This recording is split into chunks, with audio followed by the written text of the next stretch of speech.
We're just hours away from a scheduled Missouri execution, but that doesn't mean it's going to happen. Good afternoon, everyone. I'm Emily Spain. And I'm Jim Rick. Thanks for joining us. In 1997, Russell Bucklew was sentenced to death for murdering his ex-girlfriend's boyfriend. 21 years and several appeals later, his execution is scheduled tonight. For Bucklew, a rare medical condition could now be the difference between life and death. And right now, protesters are trying to make sure the governor hears about it. KOMU 8's Dallas Parker is live at the Boone County Courthouse to tell us what they're saying. Dallas? Russell Bucklew is set to be the 89th inmate in Missouri to be executed since 1989. He committed his crimes in Cape Girardeau, but he was sentenced right here at the Boone County Courthouse. A group of activists say the governor needs to intervene to stop this execution.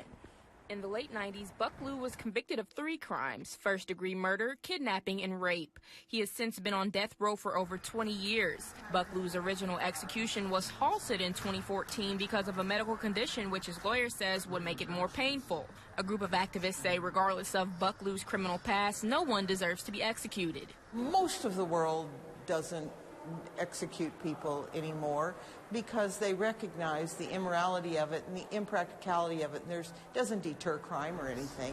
Another activist says a reformative measure could have a better impact on the victims and Bucklew. I don't know how Mr. Bucklew feels. I don't know how Mr. Sanders' now grown children would feel, but perhaps they may want at some point to talk to Rusty Bucklew to ask why he did this to their father. We talked to a professor at MU School of Law about the conditions behind death sentences. In Missouri, the only way to be eligible for the death penalty is if the state proves that you've committed first-degree murder and also proves that an aggravating factor, a factor that makes your murder worse, according to criteria set forth by the legislature.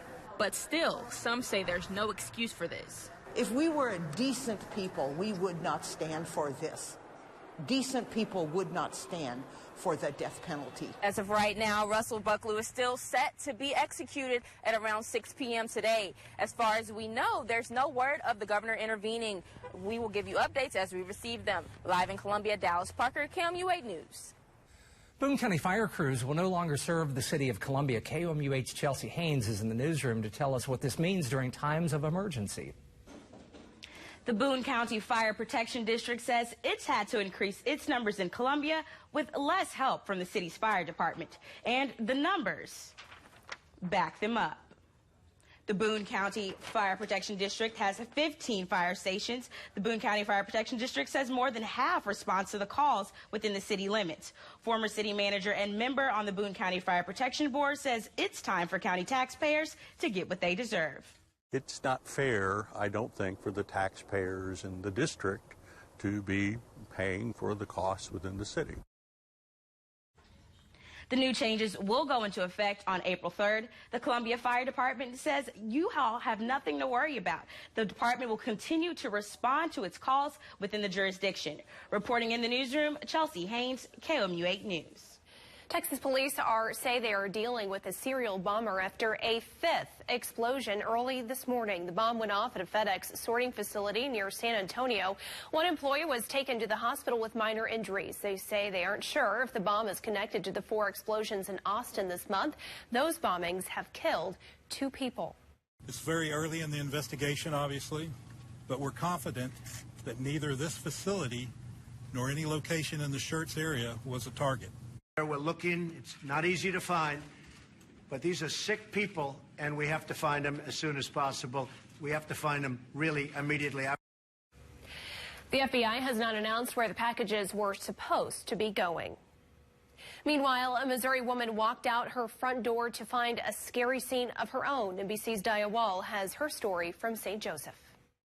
Alexis Washington remembers the sound. This big boom went off out of nowhere. It just was a big boom, and it was flashing red. Just after 2 a.m. Sunday, the mother of a 17-month-old and a newborn stepped outside. And when I opened the door, I seen the propane tank sitting right here, and it was going... St. Joseph police say they found a homemade explosive on her front porch. The cop told me then that the propane tank was leaking. There was ammunition on top of it with a paper towel that was lit on fire. Alexis says when police arrived, they were walking down the sidewalk like I am right now. But when they saw the bomb, they stopped and motioned to her through her front window to go out around the back. Like, go that way. I'm not gonna lie, for like a second I did freeze up. Then she snapped back to reality. It's my responsibility, you know, like it's just me and these little babies, you know. They were all home when the bomb was set. I don't have any words for it because I don't see how you could do that. Today, you can still see evidence on the front of the house. This was all drenched in kerosene and gasoline. I'm just glad we got out. St. Joseph Police and the ATF are investigating. Washington moved out hours after the discovery. Who would think that you gotta up and leave in 2 days because there's a bomb on your porch? She's thankful they're all safe and sound tonight. All I can say is it was God, you know, because it went out. The paper towel went out, and that's what saved us. But to just put it right on my porch, right outside of where we're sitting, like, that's scary. It's really scary. Washington moved into that house just 2 days ago and says she thinks the bomb was intended for the woman who used to live there. 2 students are recovering and a gunman is dead after a high school shooting in Maryland this morning. The sheriff's department says one of the students is in critical condition. The school's resource officer shot and killed the gunman. The officer was not hurt. The school was briefly on lockdown before students evacuated to reunite with their families. Philadelphia is bracing for a nor'easter, the 4th in 3 weeks. Spring officially began today, but it's going to look a lot like winter tonight. More than 200 flights have already been canceled. Schools are closing. Forecasts call for as much as 18 inches of snow and winds whipping at 30 miles an hour. Meanwhile, in mid-Missouri, a cloudy, cool day. Take a look for yourself. Let's send it over to Kenton for a check of the forecast. All right, Jim, thank you very much, and good evening, everyone. Take a look here at our live.the-rate First Alert radar. You can see just a lot of cloud cover, of course, but even just some sprinkles still trying to pass through the area. We have seen a bit of that throughout the day, so not an entirely dry day for us, but overall just a cloudy, dreary one, and it's been a bit cooler, too. Temperatures at 42 in Columbia, 45 in Jefferson City, even colder, 41 up in Moberly and Mexico this hour. Winds around 14 miles an hour in Columbia, so if you add that temperature and the wind, that's going to give us a bit of a wind chill even here. We're talking about on the first day of spring. Feeling like 35 in Columbia and Moberly as well, 36 over in Mexico. So feeling like 30s, and we're actually going to get down into the 30s as we head overnight tonight. Already by about 10 p.m. here, we're down into the 30s, and we'll continue that direction just below the freezing mark by sunrise tomorrow morning. A lot of sunshine, though, expected by tomorrow afternoon. It's going to be the sunniest day of the week here on our Wednesday. I'm tracking that for you hour by hour, and we're going to look ahead to our newest rain chance as well. That's coming up right after the break. Meanwhile, in mid-Missouri, how one Columbia school could look a lot different next year. Plus what MU leaders say the school's top financial priority needs to be. But first, how about a live look over Columbia? Your time is 5:07. This is KOMU 8 News First at 5, coverage you can count on.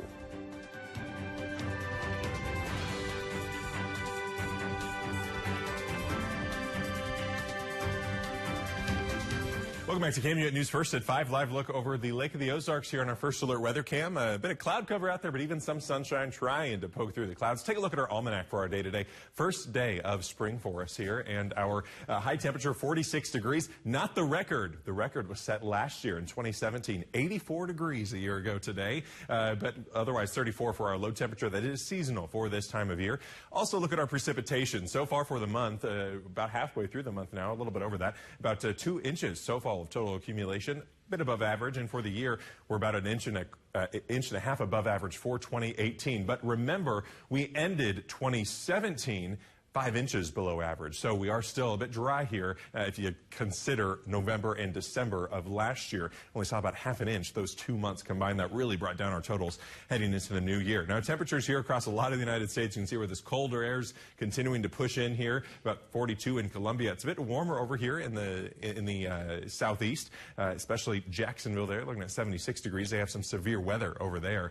So if we look at satellite and radar for us here in mid-Missouri, still a lot of cloud cover, passing sprinkle, possibly a flurry, but not expecting much in the way of that here for the rest of our night. And if we look at the big picture, again, a lot of snow up here for the northeast. That's that nor'easter they've been talking about. And again, some severe weather down here into parts of Florida. If you look over to the west, they have an atmospheric river going into California. That's going to give them a lot of flooding, possibly landslides as well. They've had evacuations going on in California because of that too. So a lot of weather going on across the United States this hour, but specifically for us here in mid-Missouri. Overnight tonight, again, still a lot of cloud cover, but it does push out tomorrow morning. We're looking at out a lot of sunshine on Wednesday. And as I mentioned earlier, it's the sunniest day of the week. Get out there and enjoy it because we're not going to see this much sunshine again for quite a while, possibly here. You can see this warmer air slowly starting to move in, too. We'll be in the 50s tomorrow and then reaching into the 60s for our day on Thursday. We can see that cloud cover slowly starting to push in on Thursday, mostly cloudy there. And with that warm temperature, we're also looking at a bit of rainfall to roll in by Friday. Here's Friday afternoon, 4 p.m. Some light showers starting to push in. Comes a bit more widespread and heavier as you head overnight into Saturday morning. Looks like we will start Saturday morning with some widespread moderate rain showers across the area.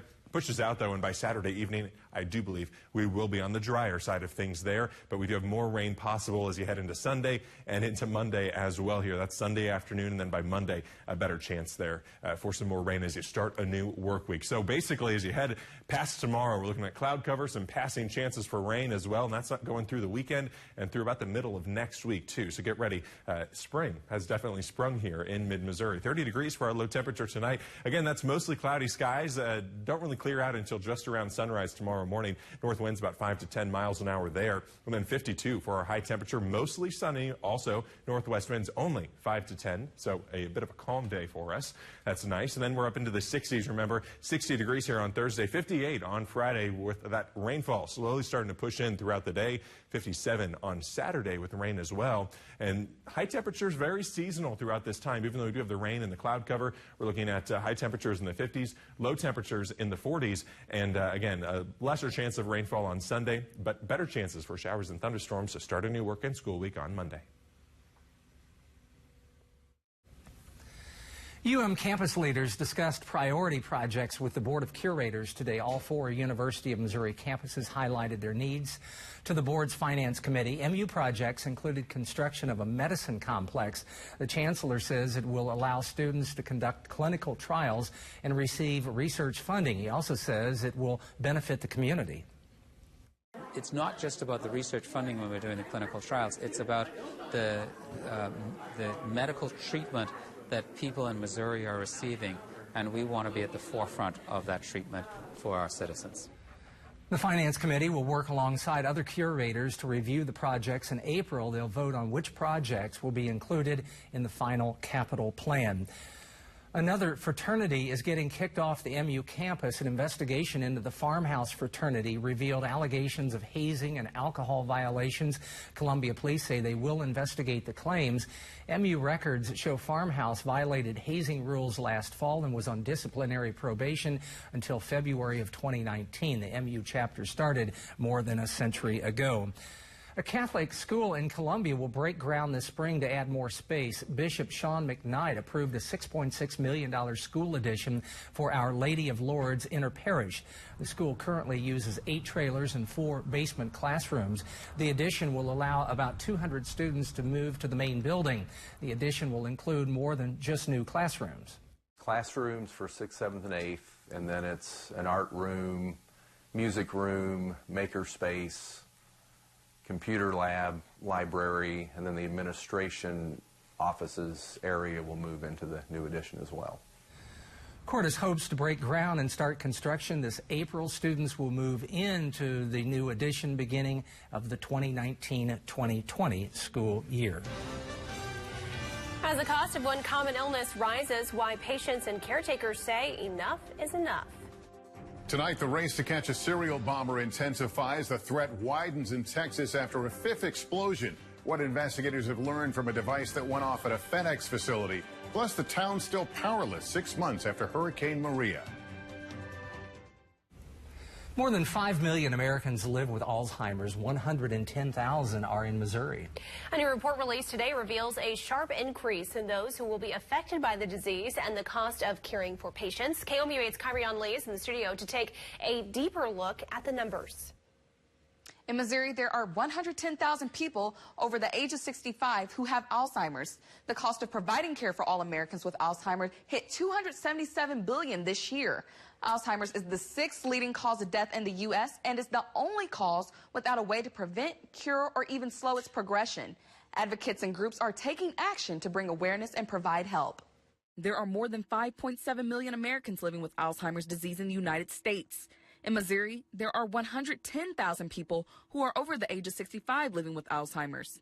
Every 65 seconds, someone in the United States is developing Alzheimer's dementia. That is scary. It is very expensive to care for someone with Alzheimer's disease. In 2018, Alzheimer's and other dementias will cost the nation $277 billion. Local nursing home or a senior assisted facility, their baseline are like over $5,000. $5,000. I don't think a lot of us even make $5,000 a month. And so with the cost being so high, and then if you're in a memory care, that's even more money. And Alzheimer's affects many parts of the brain. It affects each patient differently. The three most common are judgment, memory, and language. Lois Long took her experience with Alzheimer's and made it a positive one. You cannot count on what is going to happen today based on what happened yesterday with anyone with Alzheimer's is a lesson that I learned with that. Those caring for loved ones with Alzheimer's, Long says you're not alone. Reach out to other people, call the care coordinators, call and find out everything that you can, become an educated caregiver, and then accept help. 316,000 caregivers in Missouri provided 360 million hours of unpaid, valued at more than $4.5 billion. In the studio, Kyrian Lee, KOMU 8 News. The FDA wants to ban flavors in tobacco products, including cigarettes, cigars, chewing tobacco, and e-cigs. It says flavors have gotten more popular. The FDA commissioner says flavors appeal to kids and leads to more smoking at a younger age. A male birth control pill is making progress toward becoming publicly available. A new study found the pill dropped male hormone levels essential to reproduction. Researchers say the men tested did not have any side effects and the pill was well received, but larger tests are needed before seeking FDA approval. When we come back, the latest from the county courthouse in Columbia as Russell Bucklew's execution is just minutes away. The execution of Russell Bucklew is scheduled tonight. Protesters are lining up in Jefferson City and Columbia trying to stop the execution. KOMU 8's Dallas Parker is at one of the protests and has this update for us. Dallas? Russell Bucklew is set to be the 89th inmate in Missouri executed since 1989. But his lawyers say this is cruel and unusual punishment, and protesters have been here at the courthouse and at the state capitol calling for Governor Greitens to stop this execution. As far as we know, there's been no intervention from Governor Greitens, and the execution is still scheduled to happen between 6 p.m. tonight and 6 a.m. tomorrow morning. Bucklew has been on death row for more than 20 years now, and I'm reporting live in Columbia. Dallas Parker, KOMU 8 News. All right, thank you very much. Take a look at our hour-by-hour forecast here. You can see we're staying down into the 40s here in this evening, and then we're looking at a lot of cloud cover overnight, too. But that will clear out tomorrow. We're looking at mostly sunny conditions all day on Wednesday with 52 as our high temperature. Starting off a little cool, though, 30 degrees tomorrow morning. And if you look at that 8-day forecast, you can see tomorrow is going to be the the sunniest day we're going to have in the next 8 days. We have a lot of cloud cover. We have some rain chances here and there as well. That's kind of the new pattern that we're going in, heading into the beginning of spring. Hey, happy first day of spring. Yes, exactly. Kenton, it doesn't feel like the first day of spring. It doesn't? feels like Not about enough sunshine. February. It's actually fairly seasonal. It is actually. It does feel very seasonal. I guess we're ready for summer then. We're just used to the warm air already. That's our time for now. Thank you. On air, online, on Facebook, on Twitter, on the News app, and the Weather app. KOMU 8 News. Coverage you can